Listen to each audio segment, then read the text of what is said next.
আউযুবিল্লাহি মিনাশ শাইতানির রাজিম বিসমিল্লাহির রহমানির রহিম। আমি সৈয়দ মোহাম্মদ নাজমুল হোসেন মামুন। তো সুদূর লন্ডন থেকে এ, আজকে সুদূর লন্ডনে বসে আর কি নামাজ পড়লাম। এই ছোট্ট একটা রুমে আমি থাকি, একটা সিটে ভাড়া নিয়ে থাকি আর কি। তো আল্লাহ আমাদেরকে সকলকে হেদায়েত দান করুক, দিনের কাজ করার সুযোগ দান করুক, আল্লাহ আমাদেরকে মাফ করুক। তো আমাদের বাংলাদেশে এই আপনার ছিনতাই বেড়ে যাচ্ছে, চুরি রাহাজানি বেড়ে যাচ্ছে, দলি বাড়তেছে, খুন হচ্ছে আর কি। তারপরে মানুষ দুর্নীতি করতেছে, তারপরে জেনা করতেছে আর কি। তারপরে পরকীয়া করতেছে, পরকীয়া করতে জেনা করতেছে। তারপরে মাদ্রাসার মধ্যে ছাত্রদেরকে বলাৎকার করতেছে। তো গুনার মাত্রা বেড়ে গেছে, যেটা আমাদের প্রিয় নবী হযরত মুহাম্মদ সাল্লাল্লাহু আলাইহি ওয়াসাল্লাম বলে গেছেন যে এমন একটা জামানা আসবে, সে সময় মানুষ এত গুনার কাজ করবে, তখন তারা গুনার কাজ করতে গিয়ে আনন্দ পাবে, আনন্দ করবে আর কি, বড়াই করবে। এটার জন্য মিথ্যাকে বড় করে প্রচার করার চেষ্টা করবে। তো আমরা সেই আখিরি জামানার দিকে আমরা এখন অবস্থান করতেছি। তো আমরা যারা মুসলমান ঘরে, যারা ইসলাম ধর্মাবলম্বী পরিবারে জন্মগ্রহণ করেছি, তারা সৌভাগ্য। আমরা তো আমরা সৌভাগ্য হওয়ার সাথে সাথে আমাদের জিম্মা আছে অনেক। যেমন আমাদের প্রিয় নবী হযরত মুহাম্মদ সাল্লাল্লাহু আলাইহি সাল্লাম আমাদের জিম্মাদার আর কি। সারা মানব জাতির জিম্মাদার। তো উনি যারা ওনার পথ অনুসরণ করবে আর কি, তাদের উনি জিম্মা নেবেন আর কি। তো আমাদের জিম্মাদার আমাদের জন্য দোয়া করতেছে, আমাদের জন্য সবসময় আমাদের হেদায়েত দানের জন্য হযরত মুহাম্মদ সাল্লাল্লাহু আলাইহি সাল্লাম দোয়া করেন। আজ উনি দোয়া করে গেছেন, দোয়া এখনও করেন আর কি। তো দোয়া এখন করেন, এটার মর্ম বুঝতে গেলে পরে আপনারা আমাদের বাংলাদেশের বড় বড় ওলামা ইকরাম আছে, তাদের কাছ থেকে জেনে নেবেন তো উনি কীভাবে এখন আমাদের জন্য দোয়া করেন আর কি।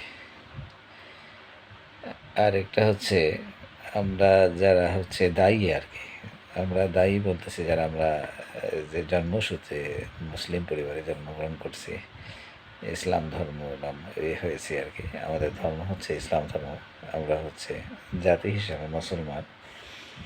মুসলমান শব্দের অর্থ বাধ্য অনুগত আর কি। তো আমরা নামে মুসলমান, এই জন্য আমাদের আমলগুলা ঠিক মতো হচ্ছে না। আমরা আবার আমাদের আমল দ্বারা আরেকজন আপনার যারা মুসলিম ভাই আছে তাকে আমরা কষ্ট করতে পারছি না। মুসলমানদের ইসলাম ধর্মাবলম্বী মানুষদের যে প্রকৃত মুসলমান হওয়ার দরকার, সেটা আমরা হতে পারছি না। না হওয়ার কারণে আমরা নিজেরাও হেদায়েত পাচ্ছি না, আরেকজনকে হেদায়েতের রাস্তায় আসতেও বাধা সৃষ্টি আনতে পারছি না। এই জন্য আমরা দায়ী থাকবো। এই যে আপনি একজন মহিলা পরকীয়া করছে, একজন পুরুষ পরকীয়া করছে, আমরা যে দাওয়াতের কাজগুলো করতেছি না আর কি, যে আমরা নিজেরা কোরআন হাদিস শিখে বসে আছি আর মাইকের সামনে বকর বকর করতেছি, আর একটা রাজনীতি করতেছে, ধর্মকে নিয়ে রাজনীতি করতেছে, দলীয়করণ করতেছে। আবার আমরা নিজেরা শিখতেছি, নিজেরাই নিজেদের বড়াই করতেছি। তো আমাদের কাজ আমরা যে কোরআন হাদিস পড়ে নিজেরা এটা সঠিকভাবে আমল করবো, আরেকজনকে আমল করার চেষ্টা করবো। আমরা আমাদের এখন উচিত বাংলাদেশের যে অবস্থা, সবাইকে হেদায়েতের পথে আনার জন্য আমাদেরকে, যারা আমরা কোরআন হাদিস সম্বন্ধে পরিপূর্ণ জ্ঞান রাখি, যারা নিজেদেরকে মুসলমান, প্রকৃত মুসলমান দাবি করি, তারা আর ঘরে থাকেন না আর কি। তারা ঘর থেকে বেরিয়ে যান, বেরিয়ে গিয়ে আপনার আশেপাশের মানুষদেরকে দিনের কথা বলেন, তাদেরকে তারা দিন কীভাবে প্রতিষ্ঠিত করতে হবে, দিন প্রতিষ্ঠিত করা ছাড়া আপনারা এই যে জেনা থেকে, ধর্ষণ থেকে, রাহাজানি থেকে, খুন থেকে, ছিনতাই থেকে, এগুলো থেকে মানুষকে বিমুখ করতে পারবেন না। কারণ আমরা হচ্ছে আখেরি জামানায় প্রবেশ করে ফেলছি। আমরা এখন গুনাহ করতে আনন্দ পাই, মানুষকে কষ্ট দিতে আনন্দ পাই। হচ্ছে আমাদের হচ্ছে মানুষকে আমরা ১ সেকেন্ড কষ্ট দিলেও আমরা আনন্দ পাই। তো হচ্ছে মানুষের হক আদায় করি না, হক নষ্ট করি। আর কি হচ্ছে নিজে চালাকি করি, আবার চালাকির সিস্টেমগুলো করে রাখি আরকি। তো যারাই হচ্ছে বাংলাদেশের ক্ষমতায় আসে বা পৃথিবীর যারা বিভিন্ন দেশে ক্ষমতায় আসে, তারা কিছু, কিছু চালাকির পথগুলো তৈরি করে রাখে যে তারা যাতে সুবিধা নিতে পারে এবং তারা হচ্ছে তাদের নিজেদের লোকের উপর কর্তৃত্ব করতে পারে। যে এটাকে হচ্ছে একটা অহংকারী একটা পথ তারা অবলম্বন করে। এটাতে তারা তৃপ্তি পায়। গুনাহগাররা এসবের উপরে তৃপ্তি পাবে। যারা ইমানদার আছে তারা এগুলোর মধ্যে এগুলো করতেও তারা পছন্দ করবে না। তারা এখানে শুনতেও পছন্দ করবে না। তারা এটার অনুভব করবে না। তো আল্লাহ আমাদেরকে হেদায়েত দান করুন। আমরা হচ্ছে দায়ী। তো আমরা দায়ীরা যদি হচ্ছে আমরা দিনের কাজের জন্য মানুষকে আহ্বান না করি, তাহলে সমাজ পরিবর্তন হয় না। বাংলাদেশের যে অবস্থা হচ্ছে, মানুষ নোংরামির খবর, পারিবারিক খবরগুলো আজকে মিডিয়ায় আসতেছে, মামুনের খবর আসতেছে, তারপরে যে কি মোহনা এগুলা, এরা হচ্ছে নোংরামি করতেছে, মিডিয়াতে আসতেছে। তারপরে জেনার খবর আসতেছে। আবার কেউ হচ্ছে একটা মহিলা, বয়স্ক মহিলা হচ্ছে একের পর এক হচ্ছে হচ্ছে আপনার যাদের তার থেকে বয়সে যারা কনিষ্ঠ তাদের সাথে শারীরিক সম্পর্ক আছে, তার বিয়ের ইয়া হচ্ছে বাহাদুরি করতেছে। যে তার নাম কি জানো, যেটা মামুন, যাকে বুড়ি বলে আর কি। তো এই বুড়ির হচ্ছে কিছু সম্পত্তি আছে পৈতৃকভাবে, কিছু হচ্ছে বৈবাহিক সূত্রে পেয়েছে। তার এইসব সম্পত্তিগুলো বাজেয়াপ্ত করা উচিত। তার এই অর্থে তার হচ্ছে অর্থে অনর্থের মূল্য হয়ে গেছে। তো সে হচ্ছে এই অর্থ ইউজ করে হচ্ছে সমাজকে মানে কলুষিত করতেছে। একজন নারী হচ্ছে হয়ে আরও অন্য নারীদের হচ্ছে সম্মান সে ক্ষুণ্ণ করতেছে।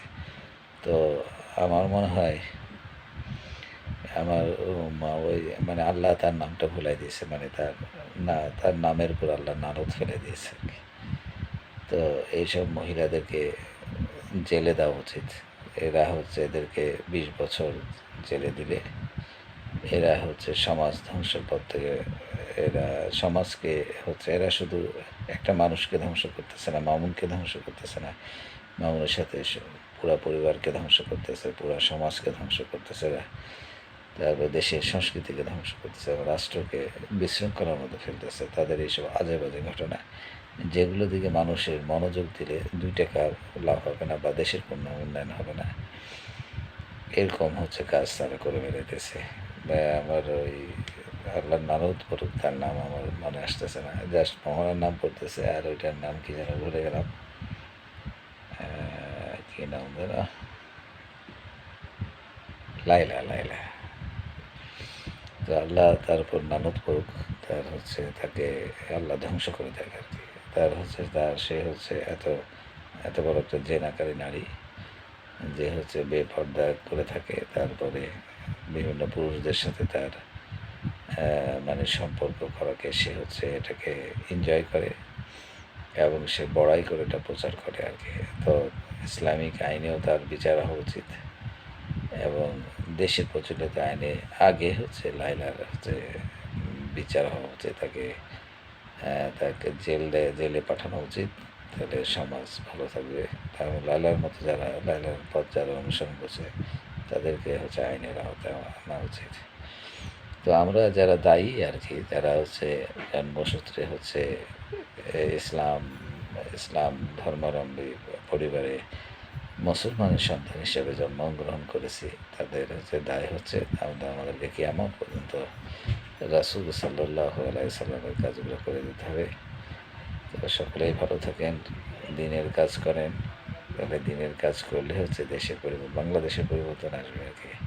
বাংলাদেশে যে যে জুলুম চলতেছে, অত্যাচার চলতেছে, যে মানুষ জেনা করতেছে, শিশু জেনা করতেছে, ধর্ষণ করতেছে, বলাৎকার করছে, খুন করতেছে, রাহাজানি করতেছে, ছিনতাই করতেছে, দেশের অর্থ লুট করে নিয়ে যাচ্ছে, এগুলো থেকে বাঁচার জন্য একটাই হচ্ছে উপায় হচ্ছে মানুষকে দিনের কাজে বের হতে হবে, মানুষকে হচ্ছে দিনের পথে আনতে হবে আর কি, আল্লাহর সাহায্য নিতে হবে। তাছাড়া কোনোভাবেই বাংলাদেশকে রক্ষা করার কোনো দায় নেই, একমাত্র আল্লাহ রব্বুল আলামিন আমাদেরকে রক্ষা করতে পারে আর কি। লা ইলাহা ইল্লাল্লাহু মুহাম্মাদুর রাসূলুল্লাহ।